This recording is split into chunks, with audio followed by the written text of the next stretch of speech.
Welcome back to another episode of the React Native Radio podcast.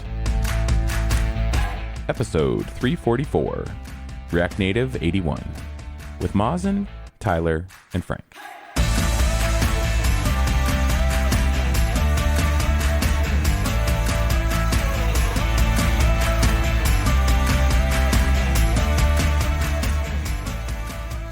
So, Frank, have you been paying attention to the soccer transfer window this summer? I've been trying to keep up, but it's been quite busy, so I may not have grasped all of it. It's been a crazy wild one. So for our listeners, and actually, Tyler, have you been paying attention to the soccer transfer window? No, but if you ask me about college football, I can ask my wife to tell me something interesting to say about it. Oh, okay. So maybe after the recording, I'll give you a couple interesting facts. Carolina got smoked yesterday, which was a whole big thing. Bill Belichick. Anyways, we're digressing here now.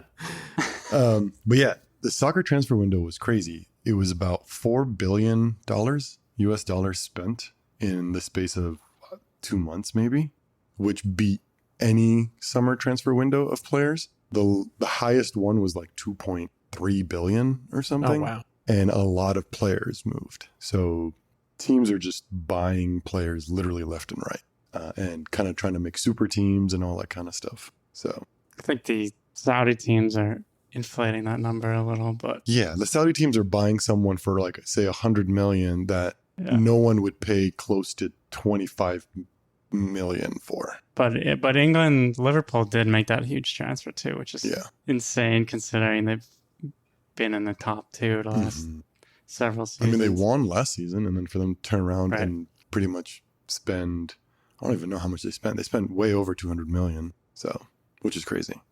Anyways. Sounds like the people at Meta are taking some tips from the soccer teams there. Well, there you go. Enough billion dollar soccer talk here. I'm Mazen, joined by Tyler and Frank today, and we're React Native Radio. Before we get into our topic, let's hear from our sponsor.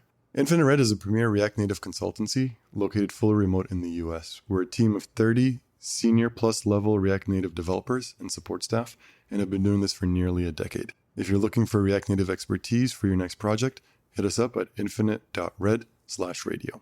Don't forget to mention that you heard us through the React Native Radio podcast.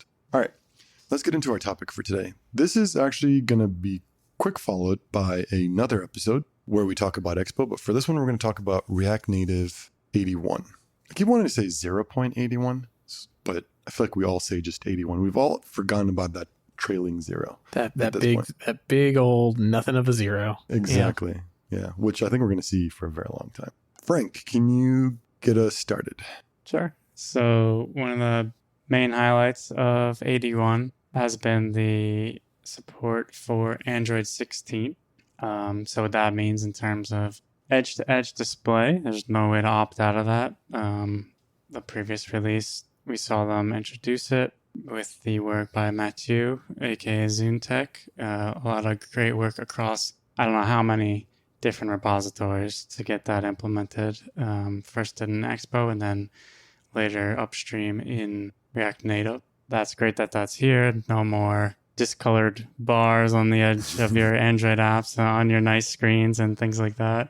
The other change was adding predictive back gesture. It says it's enabled by default for apps targeting Android 16. I think in Expo, actually, that might change because of some compatibility issue with React Native screens, or they're slightly behind in implementing it. We'll have to double check that. But what this means is the user can swipe from the edge of the screen to navigate backwards in the navigation stack. This used to be done with the hardware buttons, which have been going away in later phone models. That backhandler API should continue to work, but they are asking that you do test it if you are leaving it in your application, and you may have to raise a issue with that. And Frank, I think we use the backhandler API in Ignite, right? This is something that we have been looking into for the upgrade path. Correct. We do have it in there. I wasn't around when it was first implemented. I think it was to catch an exit route for your application, as in pressing the back button didn't navigate you all the way back to the home screen in earlier days.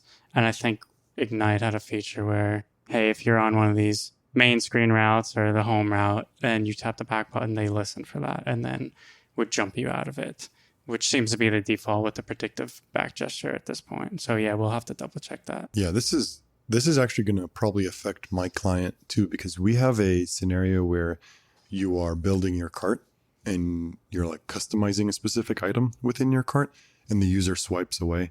I think this is technically an iOS thing, right? To swipe across, and then Android is now implementing it kind of thing. But we do want to like an API to say like, all right, if someone swipes or uses the hardware, right, we want to say, hold on, you're still editing this item. Do you want to go back and, lose your changes or kind of stay within it? So if you have something like that where you're building a cart or building a product, you might want to keep that in mind.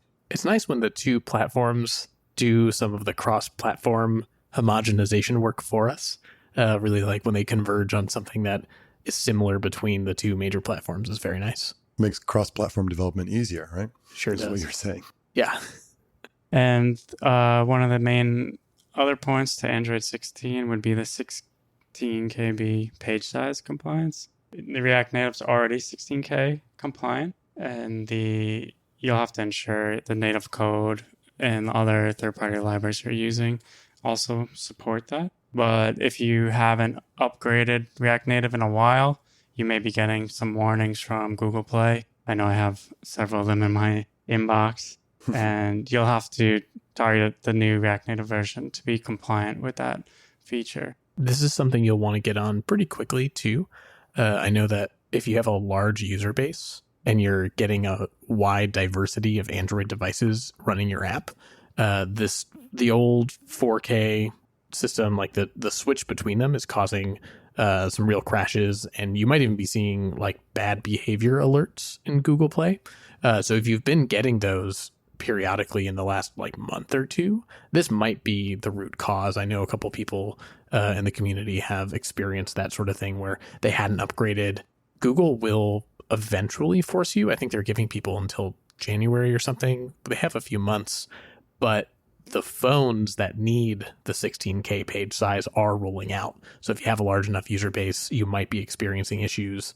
Definitely look into it if you're seeing more and more problems with your Android user base. Cutoff, it says, is November 1st, where those submissions must meet the 16K page size. Oh, cool. So it's coming up anyways. So yeah, I know they did. Google Play did send an errored email, when that cutoff date was, and they since corrected it. So it might be a little confusing in the communication there, but you can reference the React Native 81 blog post for the date. Yeah, maybe just do it now, no matter what.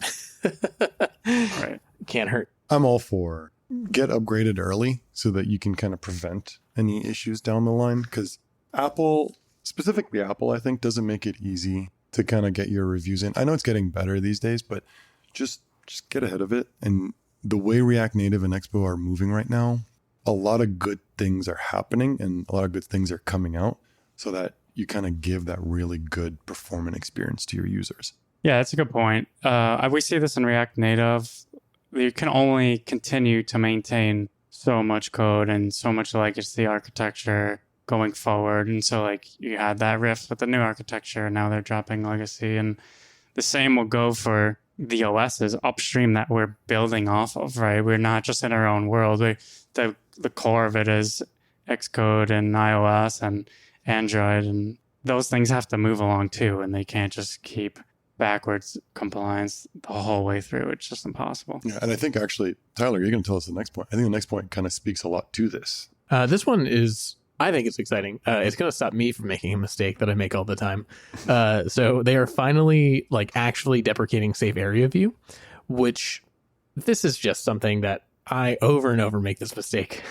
Since it's directly exported from React Native, I'm always like, oh, safe area view. That's what I want. It's safe. I should use it for my cross-platform mobile apps because it's just exported from React Native, the cross-platform mobile app framework. But safe area view doesn't actually work on Android. It is like specifically the safe area view component exported from React Native is really only functional on iOS. It only does the stuff on iOS. It's a lot. It doesn't do much for you on Android. So they're finally actually deprecating it. So you'll start to see, if you're using Safe Area View on this React Native version and further, you'll start to see deprecation warnings. You should be moving away from it. You probably want to have moved away from it anyways. The thing that you want that does the cross-platform Safe Area rendering is really the external package React Native Safe Area View context.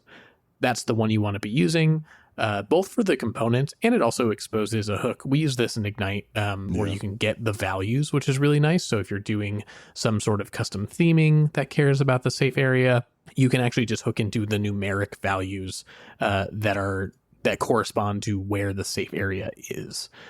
So definitely, if you're not already using React Native Safe Area context, get ready to migrate over to that.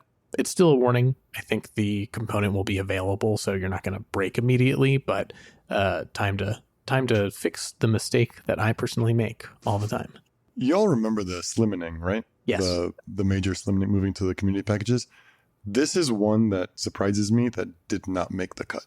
I feel like it should have made the cut because I've always used Safe Area Context, and I believe the Expo package, the Expo template, actually uses this package too, which is a little bit interesting. You know, how come it's here till now? But yes, I agree.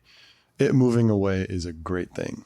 There's a e-bet going on between Cedric and Alex Hunt on if this should remain in core or not. So if you want to sway the votes, get on X and put your vote in for, where should this live? Who should win there? Ooh, I did vote on that. I want to know who is... I don't know who's for what. I don't know who's for what. I'm sure Alex wants it out of core, right? That would make sense.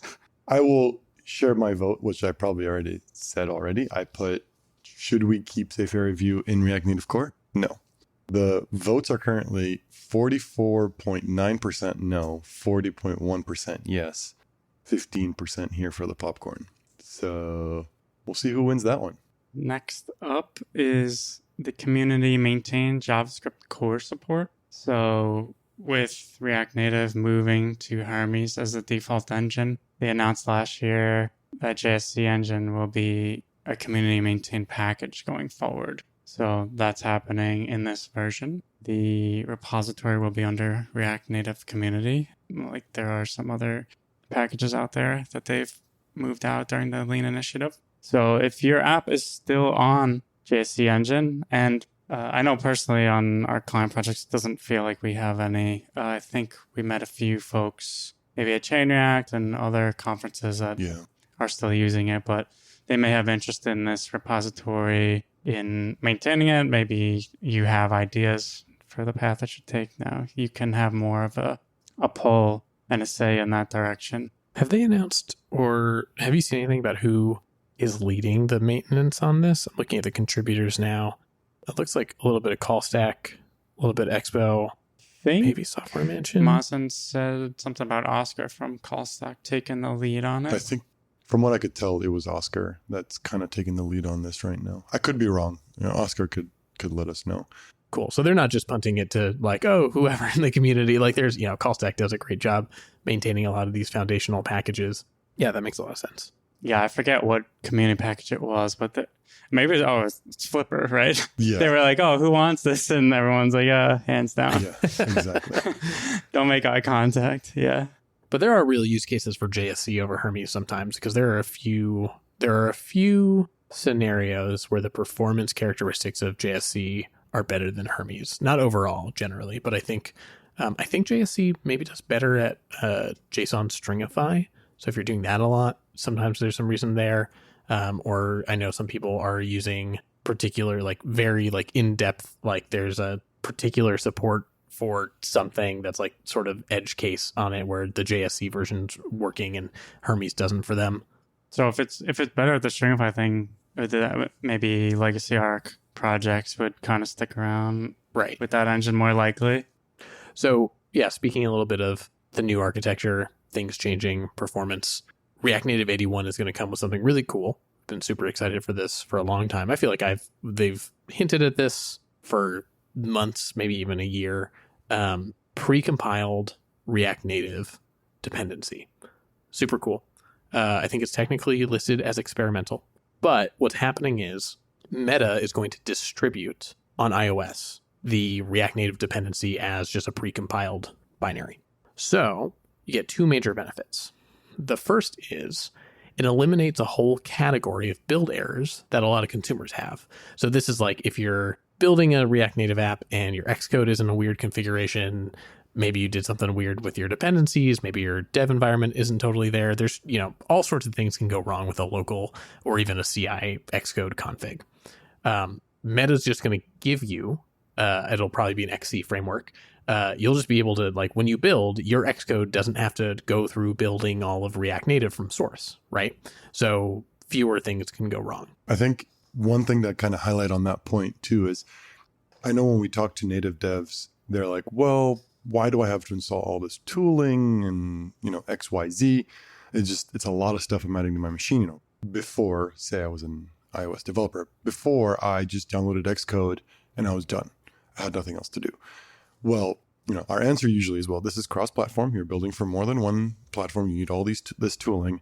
But at the same time, over the years, we've always had the issue of what node version are you on? What, there's so many different build tools that you're using. Are you using the right Xcode select version, etc.? This kind of eliminates all that and kind of lines it all up to say, hey, this will work, regardless of what machine you're on. Remember when Ruby, we had to make sure Ruby version was set to a certain thing and you had to have your Ruby file in and all that, right? That just added a lot of overhead to kind of think about. I think this is getting us closer to where your machines and your tooling won't necessarily matter down the line. We're not 100% there, but this is getting us closer to that. Yeah, it's going to smooth over, it's going to be a part of smoothing over the build process overall. I know one thing that Expo is sort of predicting, and this seems pretty reasonable, is that more and more library authors are going to look at this and say, hey, maybe I should do that too. So the other benefit here, aside from just your build config being simpler, running into fewer errors, and this is the thing where I think it's going to drive demand that more libraries ship pre-built binaries, is that it's going to speed up your iOS build times. So we've got a couple numbers here that we've seen people doing benchmarks. Expo has benchmarked building the Expo Go app, and they're seeing their build times go down by about 37%. The big React Native tester app also build times down by 10x. The thing that really matters here is how much of your app's native iOS dependencies by percentage are React Native or something else. So Frank and I have gone through the exercise of upgrading to React Native 81 on Ignite and sort of comparing the build times. And we also saw that 37% number that Expo saw in Expo Go. And I think that makes a lot of sense because Ignite pulls in more than just React Native for building on iOS. So if your app has, just the React Native iOS dependency and not much else in the iOS build step, you're going to see a huge improvement on speed. But if you have a bunch of other native modules and they're building for iOS from source, it'll be a smaller percentage of your build step. So you'll still see improvements, but they won't be quite as dramatic. But I think what's going to happen here is Meta's leading the way on this, and other native modules and people providing those third-party libraries, their users are going to start saying, hey, if Meta can do this, why can't you? Why can't you distribute this? There is one trade-off, which is that because it comes in as sort of that precompiled binary, you can't step through the code. I think that not a lot of people are doing that day to day, but it is from time to time you want it if you're in sort of a really gnarly bug. There is an escape hatch. You can just ask to build from source. So you have to pod install again and rebuild, but you can, this is experimental. You can opt in and opt out. It's not, the only way to do it. So there are ways to do the debugging, which I think is a pretty reasonable escape hatch. If you want to debug, you probably need to slow down anyways, and your build time is not necessarily the thing that you're as concerned about when you're trying to step through that code. So this is going to be huge. I think this is going to really transform people's perceptions of React Native build times. Yeah, I think that's a good point.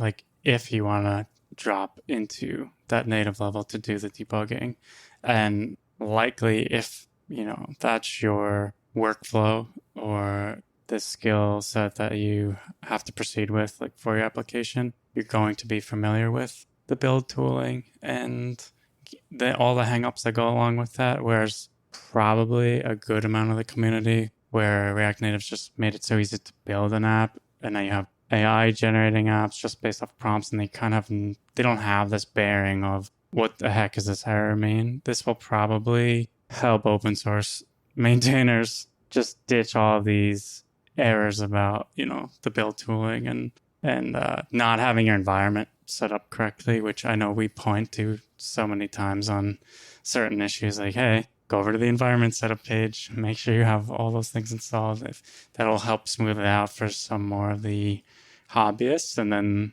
the experts can still drop into the build from source flow.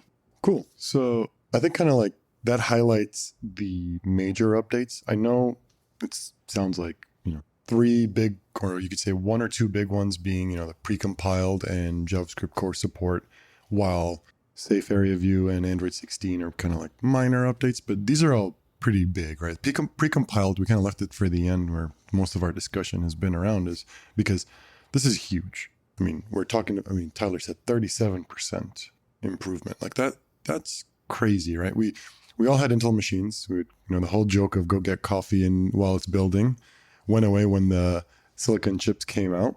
And then now even more, like the silicon chip, on a silicon chip, 37% improvement is that much better, right? Well, it's funny. I sort of set this up for some of our testing apps. We were trying to do this Ignite upgrade for 81 and Expo 54. And I was doing all this testing on it. And it's really is so fast. You'll notice it. And then I went back to my client project, which is on Expo SDK 53, and I had to build for iOS. I was like, man, this is taking so long. Like, you get spoiled so fast on this one. I think people are gonna. This to me is, I think every now and then there are React Native releases where they're sort of like a turning point, like they're very impactful, right? And Meta does a good job with like smaller incremental releases. I think 81 is going to be one of those like destinations where if you're on a tech team and you're probably hearing time and time again, developers are saying builds are slow. Hopefully you've figured out ways to use like Expo pre-build and like, ship around different development clients to get around that. You've got, I imagine a lot of people out there have workflows to get around build slowness. This is going to be another tool in your toolbox where you're going to say, if we can just get to React Native 81, it's going to be awesome. And I'm feeling it day to day. Now that I've experimented with it, I've been pushing more and more at my client, like, we should go for this upgrade. We got to do this as soon as we can, because we're going to shave off a couple minutes per build, per developer, per CI flow. And if you're a manager listening to the radio, you could hopefully had your earmuffs on this whole time. And if you're a developer, just don't let your manager know about this improvement, please. Right. Tell them you did it all yourself. Yeah, exactly. Like you still want your coffee time, and just keep that buffer in there. I think, like you mentioned, Tyler, this will be one of the more memorable releases. Like 81 gets you precompiled iOS library. 76, it was back a while, was, hey, if we could just get to 76, we could start exploring with the new architecture and Fabric and have quicker render times and all that. And prior to that, I forget what version, but you had, hey, we can get off JSC and get to the Hermes engine. And like our startup speed is way quicker.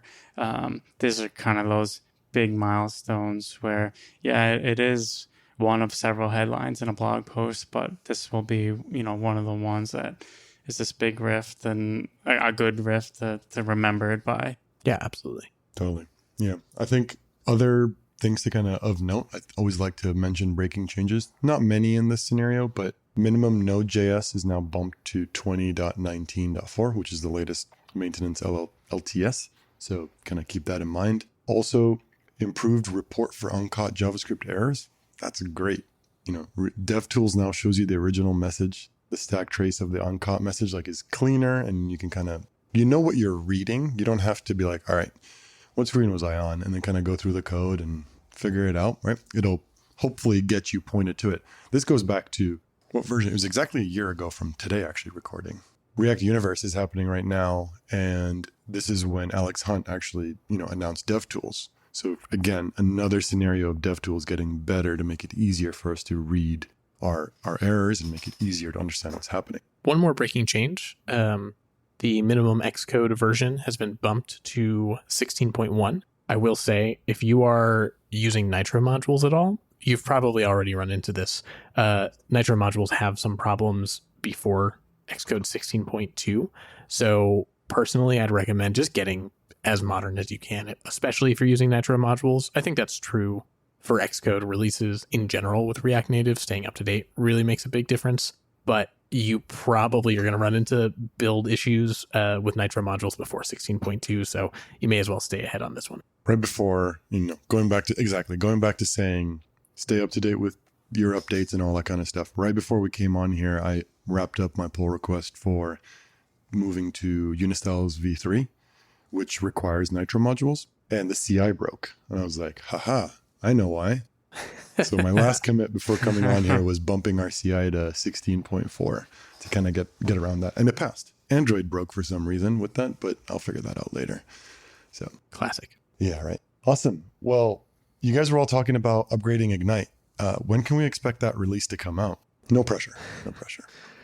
Probably pretty soon. We are waiting on, right now there's a bug in React Native MMKV, which they've shipped a few fixes upstream for, but it's dependent on a change in the underlying MMKV library, which I know got merged. Mark Rasavi was able to put a PR against the Tencent MMKV library. I saw they get merged. I don't know what their release cadence is. I would guess, once that's resolved, we should have it building on iOS. We'll have to do some more testing, but overall, I will say that the upgrade to this React Native version and Expo SDK 54, which we'll talk about next week, has been really smooth for Ignite. So it seems reasonable to expect that by the time this episode comes out, we should be ready with React Native 81 and Ignite, maybe a week after, but certainly sometime here in September. Yeah, because we are dependent on Expo upgrading, but the release should be soon after the beta period is over, and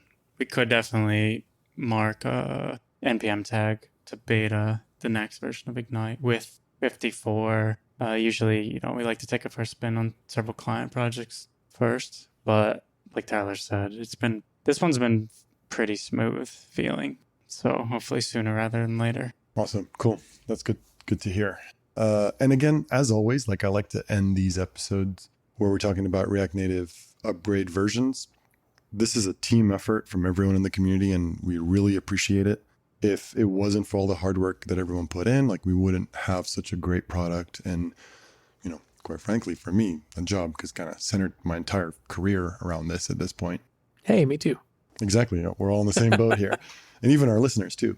This contains over 1,100 commits from 110 contributors. That's a lot of people. So thank you all for the hard work and the time and effort into this. And some people always say, all I did was I changed the docs. That is important. So thank you for that too. For sure, that's important. And I know 82 is set to release in a few months. I think they're still looking for community members. If you do want to be part of the testing team, maybe you don't feel like you can contribute through code or documentation, but they do need hands to help test each minor release candidate along the way. Both Mazen and I have done it for, I think, 76, 77, something like that. And it's really cool to, get a perspective from behind the scenes a little bit and work with the meta folks and understand what's driving some of the decision making and things of that nature. So if that's interesting to you, definitely reach out. Cool. Well, I think that's all the time we have for React Native 81. We will be following this episode up with Expo 50. We'll be following up this episode with Expo 54 soon, so be on the lookout for that. Before I close out, I just want to mention, hopefully you all are looking into Chain React 2026. Please get your tickets and get to see you all there. That's chainreactconf.com. And also subscribe to React Native Mornings. That's a YouTube show that I started recently where I'm, bringing some of the industry leaders out on the show with me, and we're talking about different things that are important. And actually, this episode would have aired after this happened, but tomorrow I'll be having Gabrielle Donadel from Expo, and we're going to be going over Expo 54. So you get to see it in action also. So subscribe and you kind of get to see all that happen in real time. Thank you Frank and Tyler for coming on with me. This was fun talking about this, and we'll see you all next time. Thank you.